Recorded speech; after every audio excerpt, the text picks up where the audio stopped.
Sometimes the greatest battles are fought in silence, behind closed doors and hearts that feel forgotten. This is the story of Grace, an old woman who carried a pain too heavy for her shoulders, until one simple act changed everything. Grace lived alone in a small wooden house at the edge of town. Her hands were worn, her back bent, and her heart heavy with loneliness. Her husband had passed years ago, her children moved far away, and the neighbors rarely visited.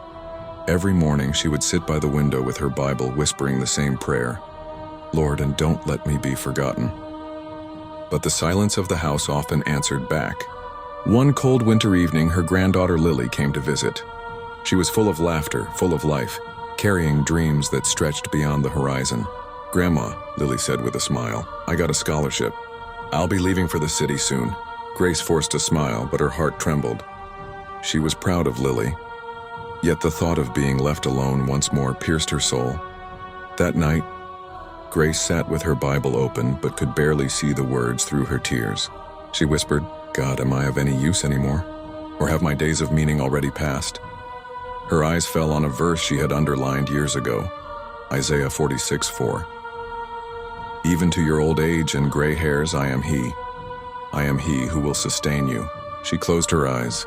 For the first time in a long while, she felt a spark of warmth inside her weary heart.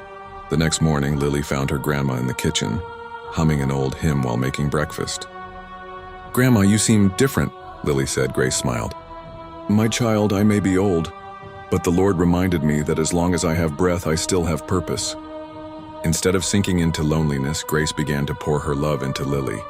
She told her stories of faith, taught her to pray through her fears, and reminded her that success means nothing without kindness.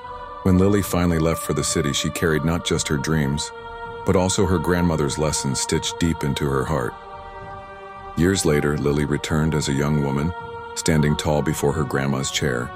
"Grandma," she whispered, "your prayers never left me. Every time I felt lost, I remembered your words. They became my compass." Grace, with tears in her eyes, held her granddaughter's hand. "My purpose was never gone, child. It was always you. And through you it will live on. The world may tell us our value fades with age, but God whispers otherwise. Every season of life carries meaning. Sometimes the smallest prayers, the quietest sacrifices become the greatest legacies. For we walk by faith, not by sight." 2 Corinthians 5:7.